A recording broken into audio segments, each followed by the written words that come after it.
তোমরা সবাই কেমন আছো? তো আশা করছি যে যেখান থেকে আমার ভিডিওটা দেখছো সবাই অনেক অনেক ভালো আছো।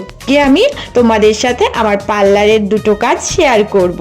তো দুজনে একসাথে এসেছে, একজনের মানে বিয়ে, তো আইব্রো লুকটা আমাকে আজকে সাজিয়ে দিতে হবে।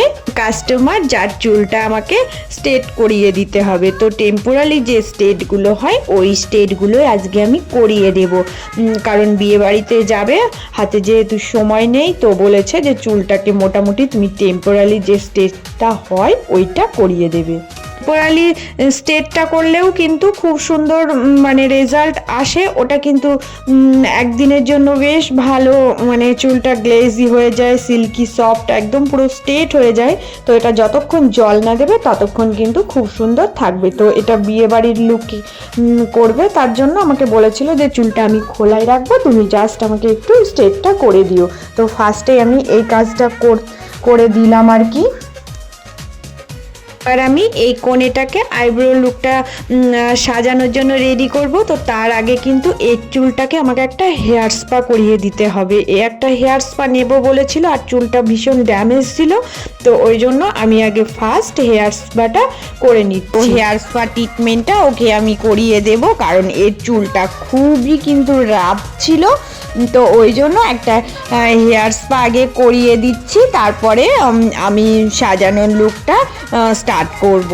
তো দেখো আমি ফার্স্টে এই যে ক্রিম টিম লাগিয়ে মাসাজটা করে নিচ্ছি। তো হেয়ার স্পা যেরকমভাবে করা হয় তো ঠিক সেইভাবে আমি করছি। তো তোমাদের সাথে সব কিছুই আমি একটু একটু করে ভিডিও করে রেখেছি শেয়ার করব বলে।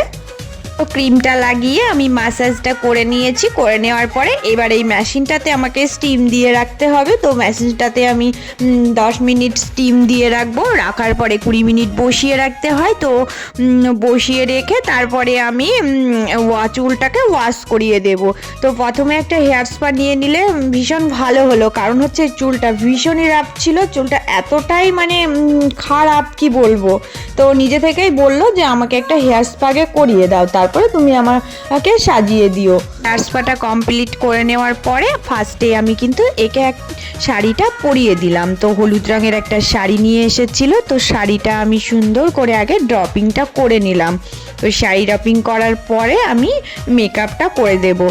আমাকে বলেছিল একদম সিম্পলের ওপরে একটা মেকআপ করে দিতে। তো যেহেতু আইব্রো লুক, তো অনুষ্ঠানটা দিনের বেলাতেই হচ্ছে, তো আমি সিম্পলভাবে মেকআপটা কিন্তু করে দেবো। কিন্তু আমি স্কিনটাকে ক্লিয়ার করে নেওয়ার পরে আমি স্টেপ বাই স্টেপ মেকআপ শুরু করে দেব। তো তোমরা দেখতে থাকো আমি কিভাবে কি করছি। তো পুরো আমি ভিডিওটাও তোমাদের সাথে শেয়ার করব। তো ফার্স্টে মেকআপটা দিয়েই শুরু করতে হয়।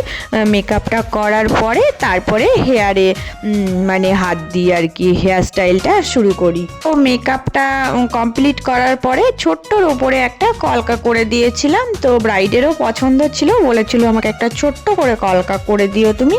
তো আমি সেই রকম করেই কলকাটা করে দিয়েছিলাম। তারপরে আমি এবার পুরো লুকটা হয়ে যাওয়ার পরে মানে হেয়ার স্টাইলটা শুরু করব। তো হেয়ার স্টাইলটা আমি একদম সিম্পলের ওপরে একটু পাপ করে দুই দিকে দুই সাইডে হালকা ফুলিয়ে দেব, যেহেতু এর মাথার চুলটা কিন্তু খুবই পাতলা ছিল আর একদম কি বলবো রাফ। তো সেই রকমভাবেই হালকার উপরে একটা নর্মাল হেয়ার স্টাইল আমি করে দেব। তো দেখো আমি কিভাবে কি করছি পুরোটাই তোমাদের সাথে শেয়ার করব। কাজের ফাঁকে একটু একটু করে ভিডিও আমার স্টুডেন্টরা করে দিয়েছিল। আমার ওই দিনকে ক্লাসও করানো ছিল, তো দুটো কাজ একসঙ্গেই হয়ে যাচ্ছিল। অ্যাকচুয়ালি আমি ক্লাসে এদেরকে দেখাবো বলেই মানে ওদেরকে বলেছিলাম যে তোমরা এসো, আমার আজকে একটা আইব্রো লুক হবে, তো তোমরা এটা দেখে নিতে পারবে। তো আমার দুটো কাজই হয়ে যাচ্ছিল, ওদেরকে আমার বোঝানোও হয়ে যাচ্ছিল, আবার কাজটাও আমি সুন্দরভাবে করতে পারছিলাম। ওরা আমাকে একটু হেল্পও করছিল।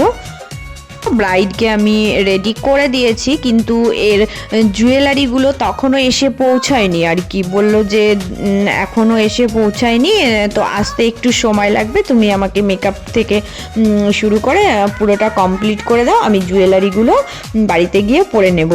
তো আমার পার্লারে এসেছিলো যেহেতু সাজতে, তো আমি বললাম ঠিক আছে, এরকম নর্মালভাবে তোমার ভিডিওটা আমি শ্যুট করি। তো বললো ঠিক আছে। তো ওই জন্য আমি তোমাদেরকে এরকম নর্মাল একটা ন্যাচারাল লুক শেয়ার করলাম। তো ব্রাইড কিন্তু নিজেই আমাকে রিভিউ দিয়েছে, তো কি বলেছে তোমরা একটু শোনো নিজের মুখেই। কেমন লেগেছে একটু বলো। খুব সুন্দর হয়েছে, যেমনটা চেয়েছিলাম তেমনটাই হয়েছে। Thank you. স্যাটিসফাই। তো ব্রাইড খুবই মানে হ্যাপি হয়ে আমাকে এই রিভিউটা দিয়েছিল। তো আমি তোমাদের সাথে পুরোটাই শেয়ার করলাম, আর আমার প্রত্যেকটা কাজই আমি তোমাদের সাথে শেয়ার করি। তো এটাও আমার একটা পার্লারের কাজ ছিল, তো এটা আমি তোমাদের সাথে শেয়ার করলাম। তো তোমরা প্লিজ সবাই একটু কমেন্ট করে জানাবে যে এই লুকটা কেমন হয়েছে। তো সবাই কিন্তু তোমরা কমেন্ট করে অবশ্যই জানাবে। যারা পুরনো বন্ধু হয়ে আমার পাশে আছো, প্রত্যেক দিন আমার ভিডিও দেখো, তাদের জানাই অনেক অনেক ভালোবাসা ও শুভেচ্ছা। তো যারা নতুন বন্ধু, প্লিজ চ্যানেলটা সাবস্ক্রাইব করে নিয়ে পাশে থেকো। তো তোমাদের সাথে আমি আবার আমার অন্যান্য কাজ নিয়ে শেয়ার করব। তো সবাই কিন্তু অনেক অনেক ভালো থেকো, সুস্থ থেকো।